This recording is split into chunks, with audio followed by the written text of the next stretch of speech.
მოასწარი გაზაფხულის მოსვლამდე 100 სურვილი ფურცელზე.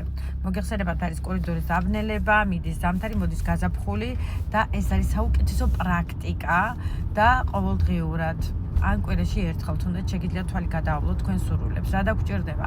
ხელი დაგგვჭირდება, კალამი და ფურცელი.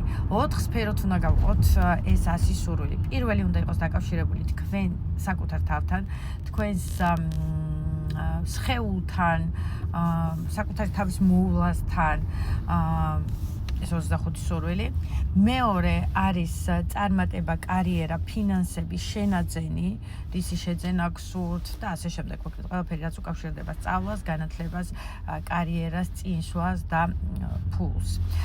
მესამე უნდა იყოს დაკავშირებული ურთიერთობებთან, სიყვარულთან, ახალ ნაცნობობასთან, ახალ საახლობლოსთან, იმიტომ რომ ძალიან დიდი მნიშვნელობა ვისთან გაქვთ ურთიერთობა, თქვენ წარმატებაზე ძალიან დიდ როლს ასრულებს, ზოგადად რომ გავითვალისწინოთ და მეოთხე სფერო ეს გახოთ ემოცია.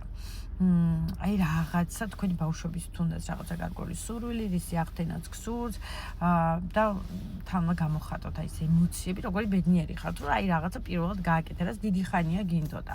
სულ ეს არის, ეს უნდა მოასწროთ 1 მარტამდე და შეგიძლიათ სეზონურად ყოველთვის გამოიყენოთ და მიხვდებით, რომ 100 სურვილიდან ძალიან ბევრი სურვილი ასრულდება და თქვენ თავად გაგიხარდებათ, აი როცა თვალს გადაავლებთ პერიოდულად აუცილებლად შეხედეთ ამ სურვილებს, ამ 100 სურვილს, ისარგებლეთ ამ მომენტით, არ გამოტოვოთ და იყავით ბედნიერი.